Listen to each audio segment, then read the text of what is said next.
y la verdad es que en un principio le vamos a dedicar el programa a una cuestión que hoy tiene puesto el planeta entero, pues, y creo que no me equivoco, ¿no?, la mirada en lo que ha sido las elecciones de Estados Unidos, y de hecho a ello vamos en los primeros minutos de este matinal, gracias a la presencia y a la colaboración del periodista y autor del blog El Atril, que está ya con nosotros, como ha ocurrido en otras ocasiones, Julio Otero Santamaría. Bienvenido, Julio. ¿Qué tal? ¿Cómo te encuentras? Hola, muy buenos días, Emma. ¿Estás bien, no? Muy bien, la verdad que sí, que por suerte todo bien. Bueno, esto es lo que queríamos escuchar, Julio, hace ya algunos meses, ¿no?, desde junio De probablemente. verano, sí. Sí, que no hemos tenido ocasión de dialogar por muchos motivos. Siempre acudimos como analista político a nuestro compañero para que nos deje su mirada, sus opiniones, y esta es una mañana trepidante para los que se apasionan de la política, porque se han celebrado elecciones en el país más poderoso, vamos a decirlo así, ¿no?, económicamente, como potencia todavía, ¿no?, de nuestro planeta, uno de ellos, Estados Unidos. ¿Podemos decir a esta hora, 2 minutos, que todo está en el aire, Julio? Por supuesto, todo está en el aire, son elecciones muy ajustadas. Puede ser que tanto como las de George Bush y Al Gore, pero además con un añadido, y es que estas elecciones probablemente terminen el día de hoy sin un ganador claro.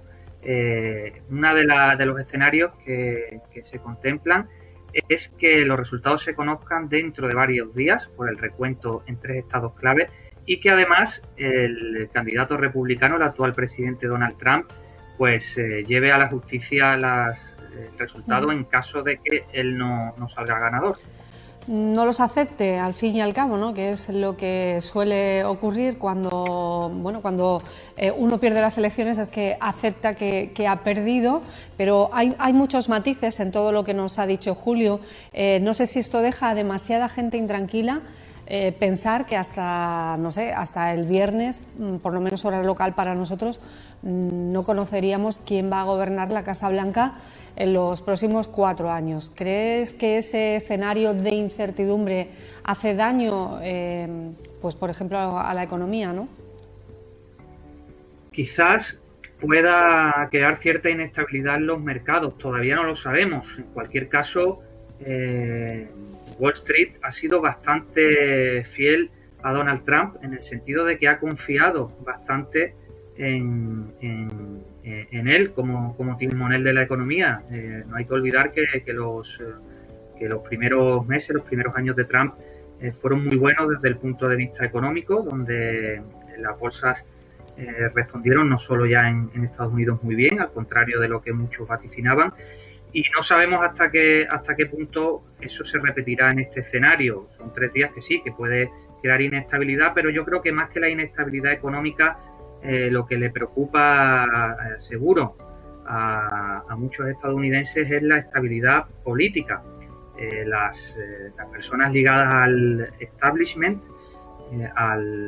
digamos a las esferas de poder de los Estados Unidos, los altos funcionarios, los políticos, no están acostumbrados a este tipo de desafíos, al desafío que plantea Trump, y seguramente estarán bastante intranquilos porque es un hecho, yo creo, inédito, por lo menos en el siglo XX en Estados Unidos. Los resultados se suelen saber al día siguiente para nosotros, digamos, el miércoles, a las pocas horas, y lo que es seguro es que nunca se llega a la justicia por estas cuestiones.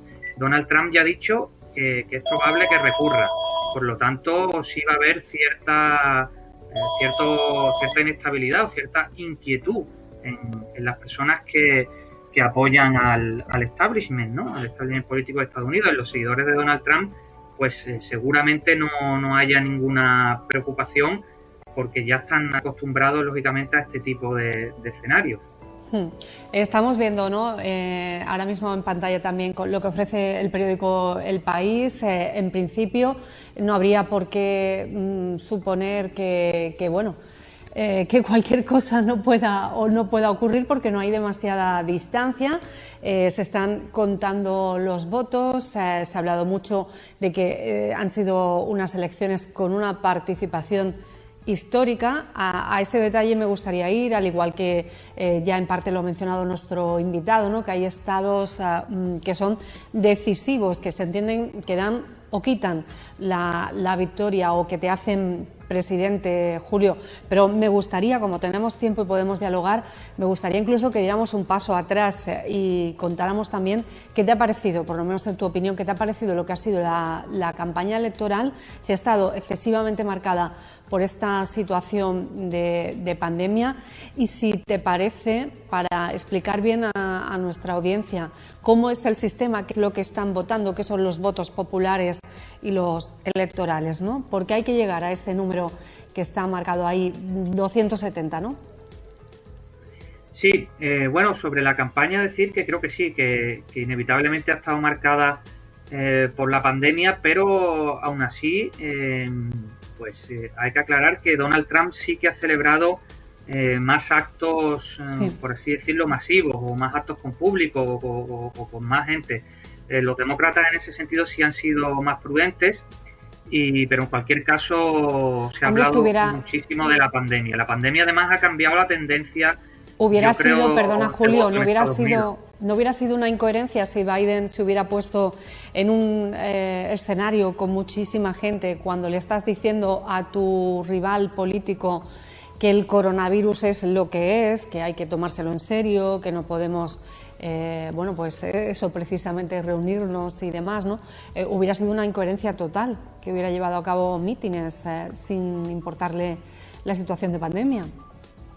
Yo creo que sí, que hubiera sido un fallo que quizá le hubiera penalizado, que le hubiera acarreado críticas, pero bueno, realmente el Partido Demócrata también está lleno de incoherencias, ¿no? A lo largo de su historia. Muchas cosas que se dicen después no se llevan a la práctica, pero creo en este sentido que sí ha sido un acierto que tuvieran más prudencia. Donald Trump, por su carácter, por su carisma, pues sí se podía permitir, digamos, estos actos más masivos y además, lógicamente, va más en coherencia con lo que ha sido su discurso con el coronavirus. Él como otros políticos de su espectro ideológico de Europa, nunca ha sido partidario de cerrar todo el país, nunca ha sido partidario de que hubiera medidas muy estrictas.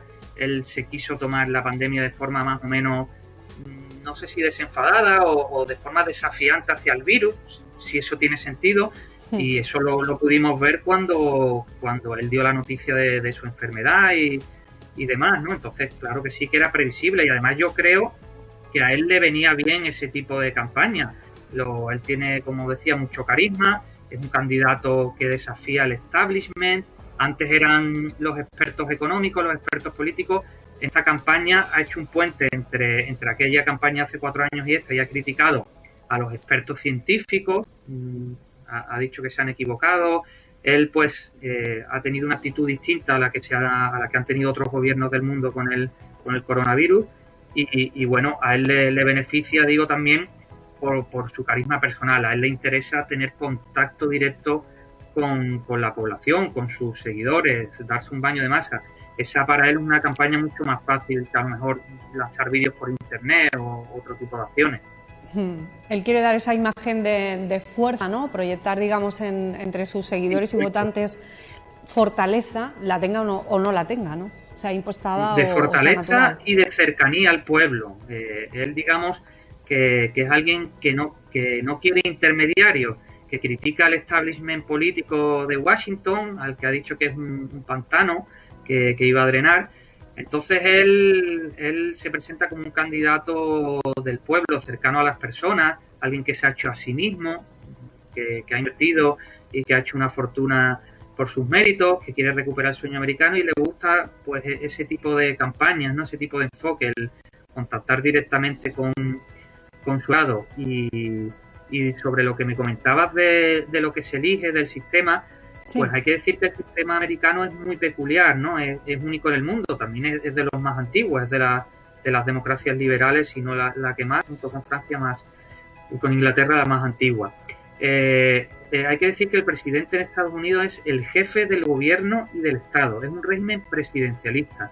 El presidente es el jefe del Estado, el comandante de las Fuerzas Armadas y tiene poder ejecutivo. Eso, por ejemplo, no pasa en otros regímenes que tienen presidente, como Portugal o como Alemania o como Italia, donde allí el presidente es más o menos como el rey aquí. Es una figura representativa, con labores diplomáticas, etcétera. En Estados Unidos, como en casi toda América Latina, o por ejemplo en Francia, los ciudadanos eligen al presidente y es un cargo con poder ejecutivo. Pero a diferencia de otros países, los estadounidenses, a pesar de que en su papeleta viene el nombre del candidato a presidente y al vicepresidente, no lo eligen directamente, sino que eligen, según cada estado, a una serie de compromisarios, digamos, de representantes de ese partido, como que delegados. son los que posteriormente, delegados, representantes, en Estados Unidos el término compromisario, pero delegados sí se puede traducir así. Y son estos delegados los que en cada estado eligen al presidente y al vicepresidente. ¿Qué sucede? Que en cada estado, en función de su población, tiene más o menos, con lo cual ganar un estado como California, por ejemplo, es más importante que ganar un estado pues pequeñito, ¿no? Como New Hampshire. ¿Qué sucede también? Que sucede que estos, digamos, estado tiene, el número de compromisarios que tiene, no es exactamente proporcional a la población de hoy. Hay personas que se quejan de que debe haber cierta reforma en ese sentido. Otra cosa también característica... Estamos, digamos, en las imperfecciones, ¿no?, del sistema, igual que nos ocurre a nosotros con la ley Don, y bueno, y nos seguiremos quejando, digamos, de falta de representatividad. Pero volviendo a lo que es estrictamente las normas, otra cosa interesante del tema de los compromisarios más es que en el sistema estadounidense y también en el inglés, es algo típicamente anglosajón, cuando un candidato es el más votado en ese estado, se lleva todos los salarios. Es decir, que las elecciones pueden estar muy agudas en California y el partido, el demócrata, gana por un voto, se lleva todos los compromisarios de California. Es proporcional como aquí. Si un partido gana en Cádiz, no se lleva todos los que representan a Cádiz, sino que se hace de forma proporcional. A lo mejor gana el Partido Popular, pero si el PSOE se queda a poco, pues también tiene varios diputados, incluso puede haber partidos que tengan diputados.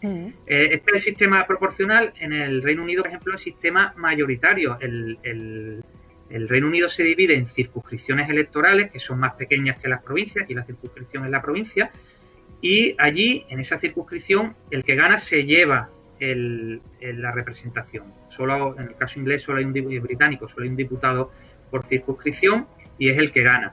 Y aquí exactamente igual. Entonces, es muy importante ganar algunos estados claves porque te llevas todos los delegados. Y esos estados más clave porque son los más poblados y tienen más delegados. De tal manera que puede darse el caso. Por eso en 2016 Hillary Clinton, ¿no?, superaba en votos, además bastantes, a Donald Trump, y pasó lo que pasó, ¿no? Sí, eso ha ocurrido más de una vez, que el que más votos tiene no es el que gana las elecciones. También puede darse el caso aquí en España. Convergencia y Unió ha ganado varias veces las elecciones catalanas, teniendo más parlamentarios autonómicos, pero el partido más votado en votos era el Partido Socialista de Cataluña. Pues ahí pasa exactamente igual. En todo el país suman los votos y tuvo más Hillary Clinton, pero quien tuvo más compromisarios, que son al final los que eligen al presidente, fue Donald Trump. Y puede darse el caso también, de hecho es frecuente cuando gana un demócrata, que el candidato republicano gane en más estados. Gana en más estados, pero tiene menos compromisarios, porque los estados en los que gana son estados poco poblados y tienen menos compromisarios que los grandes. Entonces a los demócratas, muchas veces con asegurar el poder en las dos costas, la costa oeste y la costa este, y ganar en los llamados swing states, los estados pendulares, los estados que oscilan, que suelen ser muchos de ellos del medio oeste, con eso les suele bastar para ganar las elecciones. Y es lo que sucedió en muchas ocasiones, que los demócratas ganan teniendo menos estados, pero claro, otras veces sucede que pierden teniendo más votos. Es un sistema muy peculiar. Pues evidentemente así es, no lo vamos a saber todavía, como bien nos dice nuestro analista, hasta al menos 48 horas no vamos a salir de la duda, todo en el aire. Lo que sí ha habido ya declaraciones por parte de un candidato y de otro, porque también podemos decir que esa es una diferencia o un rasgo notablemente diferente a nuestra democracia o por lo menos a nuestras costumbres, Julio, en el sentido de que en la noche electoral, primero aquí todo va muy rápido, ¿no? Aquí podemos tener un conteo que en cuestión de 2 horas y media te diga quién ha ganado las elecciones en nuestro país, elecciones generales, hablo.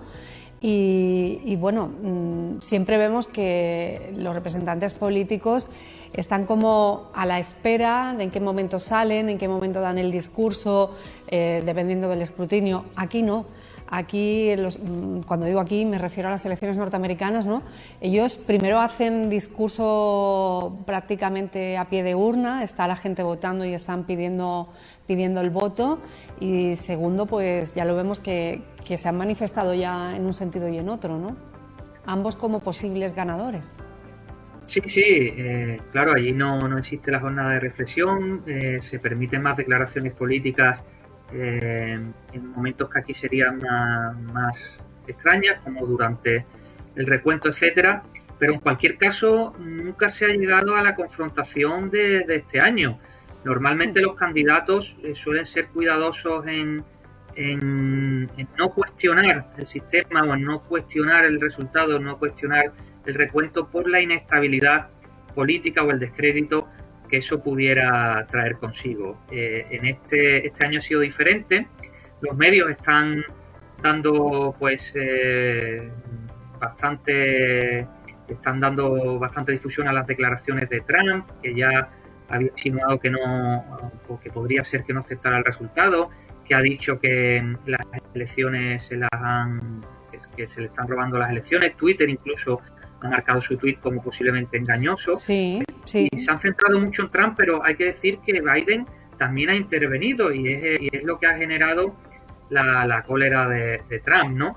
Que Biden ha dicho que va por el buen camino y que espera ganar según se está desarrollando el recuento, y eso ha molestado bastante a Donald Trump. Quizá la reacción de Donald Trump es mucho más desproporcionada, se está diciendo ya que están intentando robarle las elecciones, pero yo tampoco veo adecuadas las declaraciones de Biden. Quizá una característica de cómo se cubren las elecciones aquí en España es que todo está muy, muy enfocado hacia apoyar al Partido Demócrata, y en un caso concreto como el de Trump, que es un candidato completamente distinto a los demás, de fuera del establishment, muy estrafalario, por así decirlo, en su forma, pues los medios de comunicación españoles de casi todas las tendencias, especialmente los más progresistas, pero no solo, pues se están cebando contra él, y veo mucha información cargando con Trump, que es cierto que sus declaraciones han sido pues mucho más comprometidas que las de Biden, pero que veo esa orientación, ¿no? Que siempre se hace mucho hincapié en lo que dice Trump. Y por otro lado, eso es algo que a él le beneficia. Sucede en España, a él lógicamente le importa menos lo que digan los medios españoles, pero también sucede en Estados Unidos. En Estados Unidos los medios le critican mucho, los medios menos conservadores, y yo creo que eso es algo que a él le refuerza, porque él juega muy bien ese papel de víctima, ese papel de candidato de fuera del establishment, y creo que en ese sentido, pues si su objetivo es hacerle daño, se equivocan. ¿Qué podría pasar aventúrate, ¿no?, en el escenario en el que, bueno, tanto vamos a ponernos primero en la tesitura de que Trump consigue revalidar su mandato y tiene 4 años más en la Casa Blanca, y me voy a ir un poco a política exterior, ¿no?, en el sentido de decir, hemos visto ya cómo ha tenido ciertos choques con todos los presidentes prácticamente de la Unión Europea, ¿no? Y bueno, esa frase que ahora todo el mundo intenta ver si eso en las urnas le ha dado rédito, que es el American First, ¿no?, los americanos primero, o América lo primero. En esa tesitura en la que él gana, ¿qué le pasa por ejemplo, a la Unión Europea? Yo creo que ¿Cómo sí, reacciona? yo creo que si gana, su victoria sí va a ser un espaldarazo a los giros políticos que él quiere dar a la política exterior de Estados Unidos. Obviamente, después de haber ganado por segunda vez, ya sabiendo que no se tiene que enfrentar de nuevo a la reelección, ya más consolidado en el poder, controlando más los resortes de ese establishment que él tanto repudia, pues probablemente se profundice en esa dirección. Pero no creo, si te digo la verdad, que vaya a suponer cambios tan acusados. No ya lo que proponía en campaña Donald Trump, lo que él ha declarado y lo que ha intentado hacer, porque yo incluso digo que en muchos casos ha intentado implementar cambios, no se han llevado a cabo en la mayor parte de los casos, no han significado cambios importantes. Sí en el lenguaje, sí en la retórica, no es cuestión baladí, sí a lo mejor en la relación con China, pero por lo demás no ha habido grandes cambios. Sí es verdad que se ha enfriado algo la relación con la Unión Europea, que la ha cuestionado la OTAN, pero a la hora de la verdad, Estados Unidos y Europa siguen siendo aliados, y yo creo que no va a haber unos cambios tan profundos, ¿no? Y sobre todo porque al final el presidente de Estados Unidos no tiene todo el poder en sus manos. Depende de los altos funcionarios, depende de determinados empresarios, de cargos políticos y militares concretos, de lo que él llama el establishment, ¿no? Y claro, ese establishment lleva años, por no decirte siglos, en una dirección.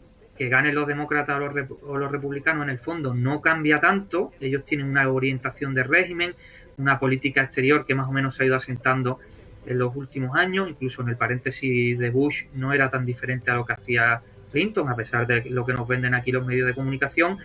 Y Trump eso no lo va a poder cambiar solo. Él además tiene pocos colaboradores fieles del todo, que tengan además las ideas claras en ese sentido y que además tengan contacto en ese establishment para cambiarlo, y yo dudo que él tenga tanto margen de maniobra. En un libro muy, muy interesante, Fuego y Furia, de un periodista que estuvo en la Casa Blanca conviviendo, contaba cómo incluso sus propios colaboradores le desanimaban en muchas de sus ideas, o se hacían el loco para que se les fuera olvidando y al final no se llevaran a cabo, porque son cosas, no sé si a lo mejor no asumibles, o sea, cosas que están mal planteadas, cosas irresponsables. En algunos casos pueden ser así, pero en otros es porque es muy difícil cambiar todo el engranaje político de Estados Unidos y que además los implicados no les interesa cambiarlo. Entonces, pues lo vemos. En la misma relación con Rusia ha cambiado completamente. Él quería tener una relación buena con Rusia, él considera que el enemigo es China, en fin, hay una guerra comercial, él tenía cierta sintonía personal con Putin, pero al final el establishment judicial en este caso, que lo sometió a un proceso, también el político, que lo sometió a impeachment, también el mediático, que puso ese caso, el Russia Gate en el foco, pues le han hecho que él se tenga que distanciar de Putin y que haga ciertas declaraciones hostiles hacia Rusia. Entonces no creo que cambie tantísimo en ese sentido. En algunos países y en algunos casos concretos puede ser. Él, por ejemplo, está apostando todavía más por Israel que los propios demócratas, que siempre han sido apoyados por el lobby judío en Estados Unidos. Él sí tiene una política de confrontación muy clara con Irán, con Cuba y con Venezuela, que Obama pues no tenía, que Obama había limado asperezas, pero es que tradicionalmente los demócratas también han sometido embargo a Cuba y a Irán, también han tenido encontronazos con esos gobiernos.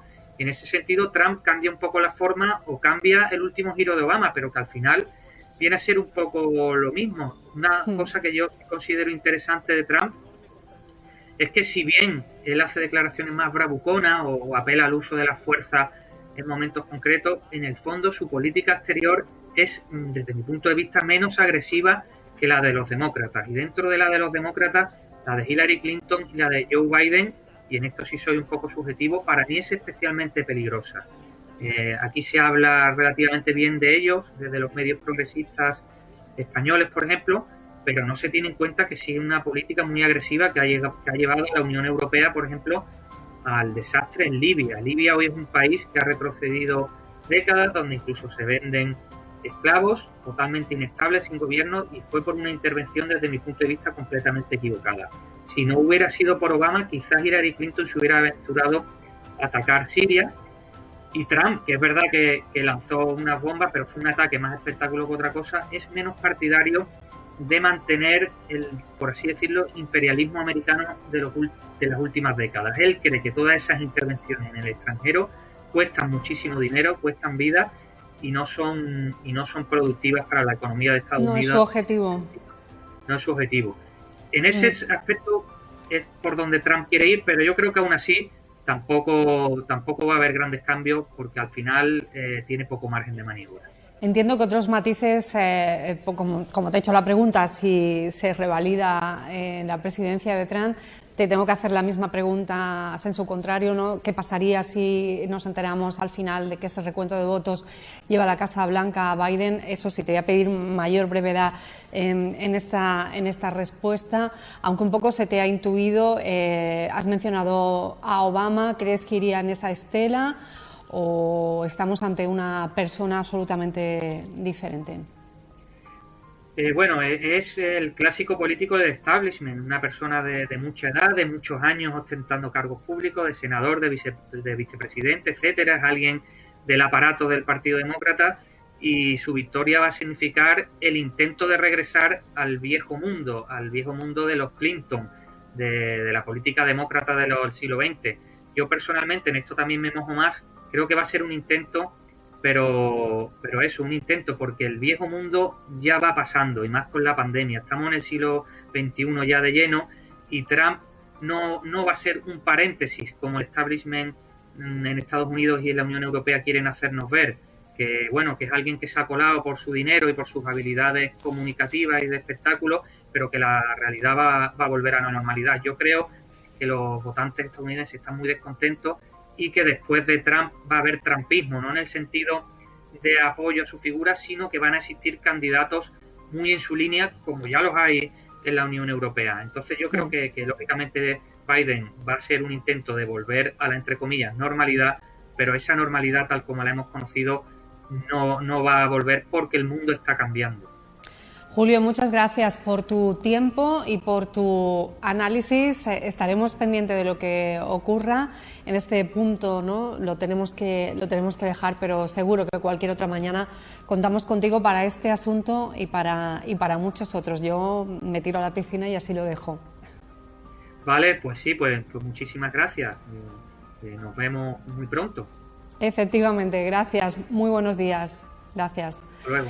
El Atril, el blog político premiado internacionalmente por, también aquí en este matinal, por una vez más, queríamos decir, con nuestro compañero Julio Otero Santamaría.